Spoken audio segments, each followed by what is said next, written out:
The man being brought into court is Brian Meyers. On May 1st, he was found guilty of murder, felony assault, and illegally having a weapon as a convicted felon. He was convicted for the killing of 39-year-old Melissa Millspaw, who was shot and killed on October 7, 2025. Police were called around 1:45 a.m. to the area near East 127th Street and Buckeye Road in the Buckeye Shaker neighborhood after reports of a woman being shot. When officers arrived, they found Melissa's body behind a dumpster. A jury later found Brian Meyers guilty in the case. Let's hear his sentence.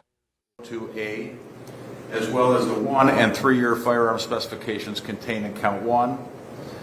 Defendant was also found guilty of count 2, murder, in violation of Revised Code 2903.02b, as well as the 1- and 3-year firearm specifications contained in count 2.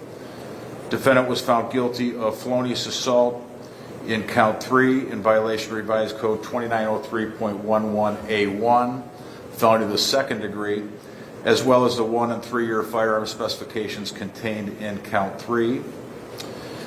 Defendant was also found guilty by the jury in count 4, felonious assault in violation of Revised Code 2903.11a2, felony to the second degree, as well as the 1- and 3-year firearm specifications contained in that count. Count 5 was tried to the court, and the court found defendant guilty of count 5, weapon under disability, in violation of Revised Code 2923.13a2, that being a felony to the third degree. I will indicate for the record that I met with counsel prior to coming out here in chambers regarding the issue of merger. And it's the court's understanding that count 2, 3, and 4 merge with count 1, and the state is electing to proceed with sentencing on count 1. Is that correct, Mr. Meyer? Yes, Your Honor. Okay. Any objection with respect to the merger issue, Mr. Fallon? No, Your Honor. Okay. Count 5 does not merge with count 1, and the firearm specifications by law, as a matter of law, do not merge.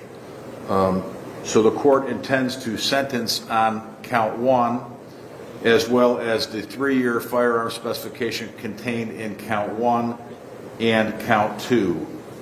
Is that your understanding, Mr. Meyer? Yes, Your Honor. Is that your understanding, Mr. Fallon? It is, Your Honor. As well as a sentence it will be imposed for count 5. Now, folks, I know we have a lot of people in the courtroom in the back.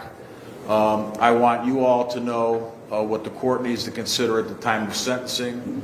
And Mr. Myers, I want you to understand the things that the court needs to consider at the time of sentencing. I will consider everything that's said here today, the entire record. I will consider all of the evidence the court heard at the trial in this case, which was rather voluminous.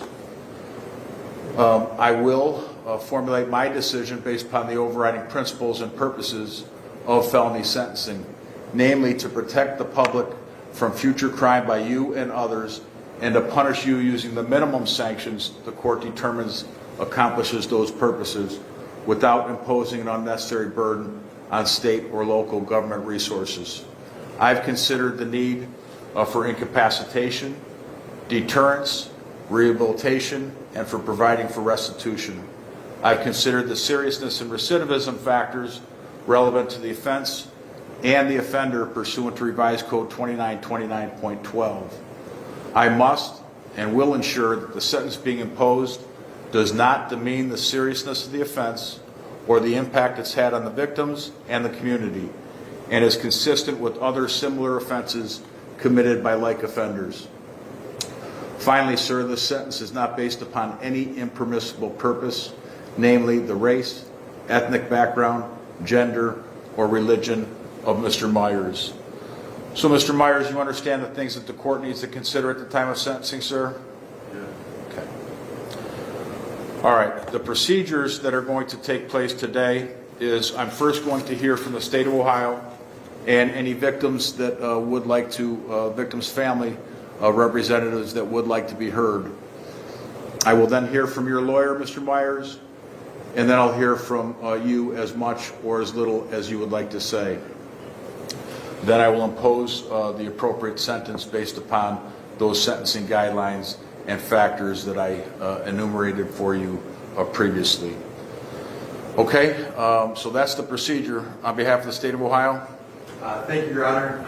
Your Honor, I believe it's appropriate to begin. Ms. Millspaw's two daughters would like to speak. You may step forward.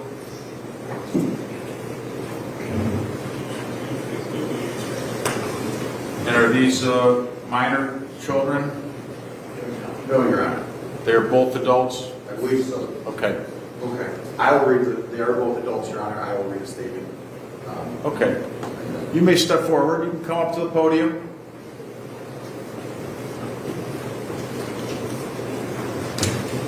Would you state your full name for the record?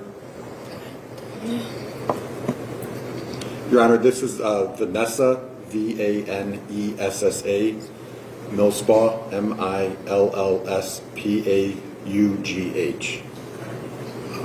and her sister. I am Ariana, Ariana Buckingham, Buckingham. Okay, thank you for being here. What would you like the court to know first? Yeah, you read hers. I can read mine. Okay. Your Honor, I will read Vanessa's statement. My name is Vanessa Millspaw, Melissa Millspaw's youngest daughter. I want you to hear me clearly. I hope you never know peace again. You took away the person who gave me life, and for that, I will carry this pain forever. Because of what you did, I will never hear my mother's voice again, never hug her, never see her smile. You didn't just take a life, you destroyed a family. All I know, or all I have left, are pictures and videos as memories. That is it. You robbed her of watching me grow, of seeing my future, of meeting her grandchildren. You robbed me of my mother, and now, when I go visit her, I'm standing over her grave, staring at the ground, knowing she is 6 feet under. Do you understand what that feels like? Probably not, because someone like you doesn't understand love or loss or the damage you've caused. She was everything: a mother, a sister, a daughter, an aunt. She was kind, loving, and full of life. She never wanted to hurt anyone. She made people laugh. She was the type of person this world needed more of. And you took her away. I hope one day you feel even a fraction of the pain you've caused. I hope it follows you, stays with you, and never lets you forget what you did. I hope you suffer in prison the way my heart does every day.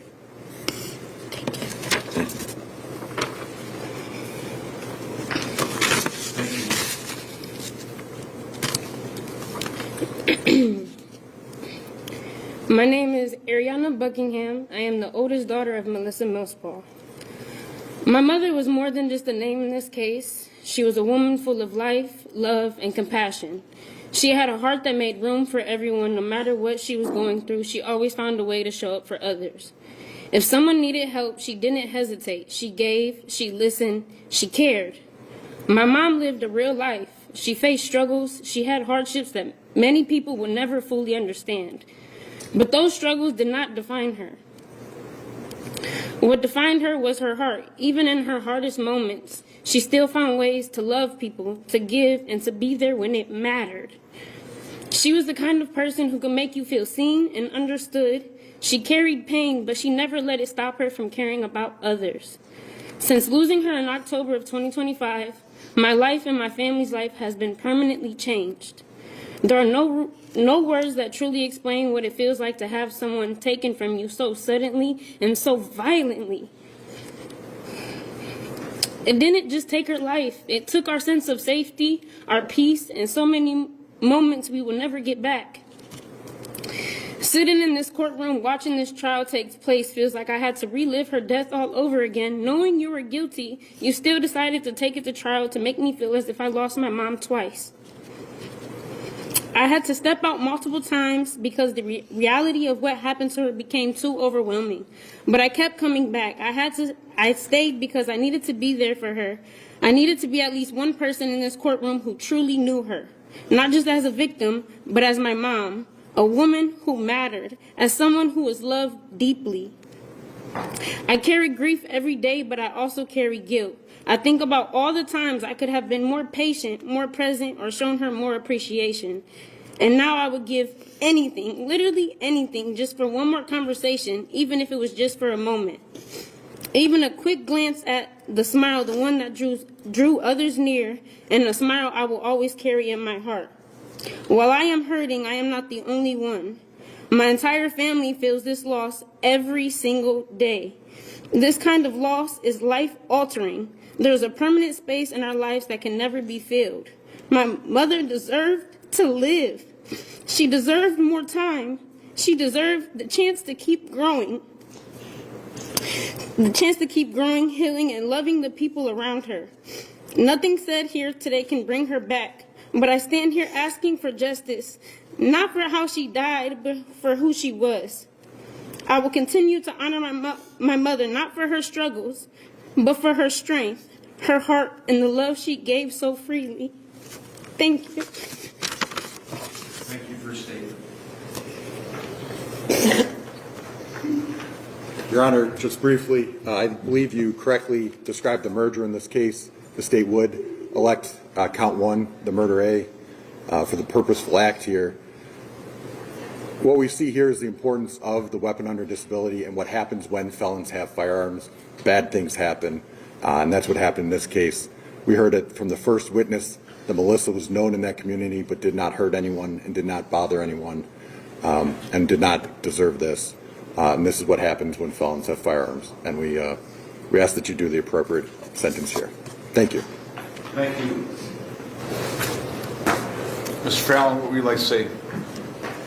Your Honor, briefly, obviously this court listened to all the evidence in this case. In fact, they had to make a decision on count 5, so there's no point in rehashing the evidence in this case. However, there's a couple of things I would like to point out to the court.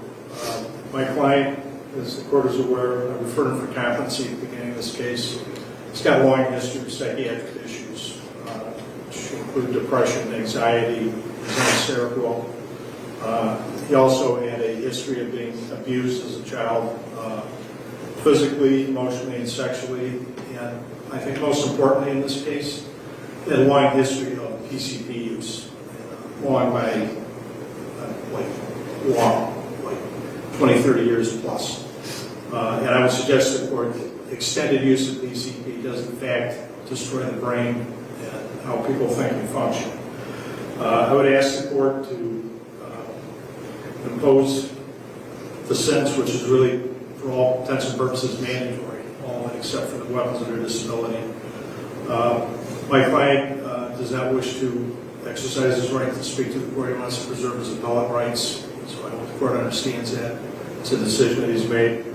So I'd ask the court to go ahead with the sentencing. I'd only ask that if there's any possibility of the weapons under disability being run concurrent case, which is going to be at least 21 to life.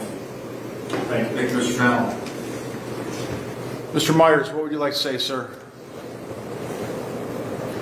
You have an opportunity, if you wish, to make a statement. Is it by shaking your head, are you telling me that you do not wish to make a statement, sir?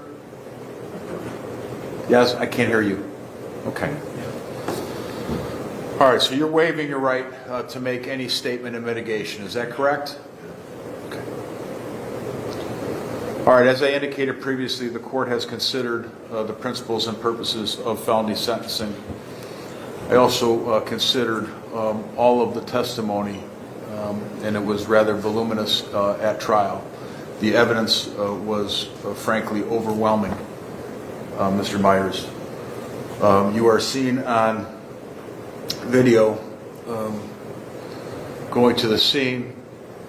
You're seen on video exiting, going back to your apartment. You're seen changing clothes so that you can go back to see what's going on at the scene when the police are there. This was nothing less than a senseless, violent, and brutal killing. Having considered the principles and purposes of sentencing, prison is mandatory in this case.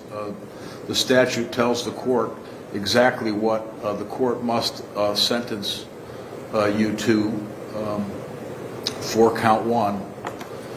Having considered everything, you're sentenced as follows.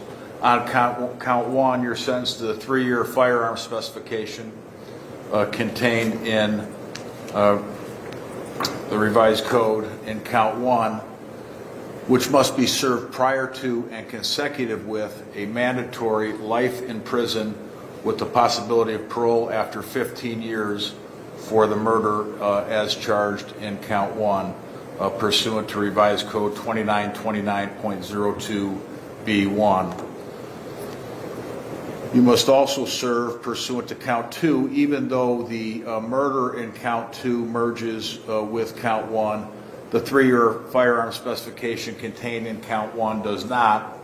That 3-year firearm specification must be served prior to and consecutive with the other 3-year firearm specification contained in count one.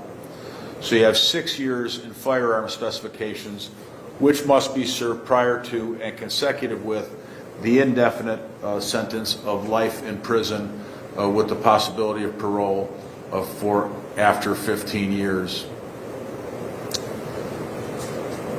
That would be a total, if you add it up, of 21 years to life, or life in prison with the possibility of parole after 21 years.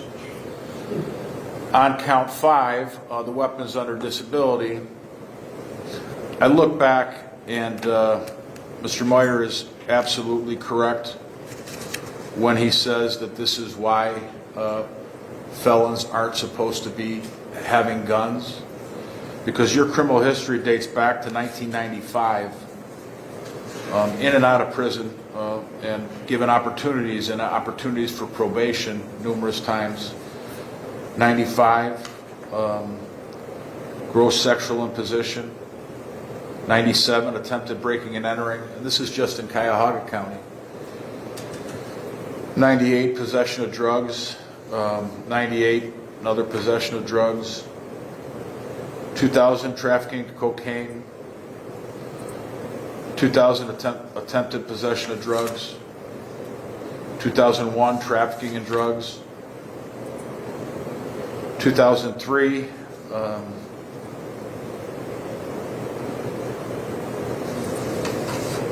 again given a chance at probation. 2006, escape. 2010, domestic violence. That brings us to today. So having considered the principles and purposes, I do find that a prison sentence for count 5 is consistent with the principles and purposes, and you are sentenced to 36 months, the maximum prison term in count 5. That prison term will be run consecutive with the 6 years of firearm specifications contained in counts 1 and 2, and consecutive with the life sentence with the possibility of parole after 15 years as contained in count 1. The court imposes these prison terms consecutively, finding that consecutive service is necessary to protect the public from future crime and to punish you. That consecutive sentences are not disproportionate to the seriousness of your conduct and to the danger you pose to the public, and that your history of criminal conduct demonstrates that consecutive sentences are necessary to protect the public from future crime by you. Sir, you will be subject to a period of post-release control if you are ever released from prison on count 5. When this period of post-release control, or if it's imposed following your release from prison, if you were to violate the conditions of that supervision, the parole board may impose a prison term as part of that sentence of up to 1/2 of your stated prison term. If while on post-release control you're convicted of a new felony, in addition to that sentence, the judge may add an additional consecutive prison term of 1 year or what time remains on your post-release control term, whichever is greater as a maximum. If while on post-release control you fail to report your parole officer, you may be charged with another felony called escape. So, sir, you have an indefinite sentence of life in prison with the opportunity or the possibility at parole for after 24 years.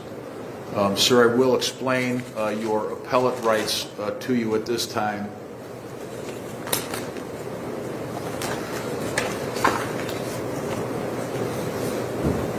Do you understand that you have a right to appeal in this matter within 30 days after the filing of the court's sentencing entry? Mr. Meyers. Do you understand that, sir?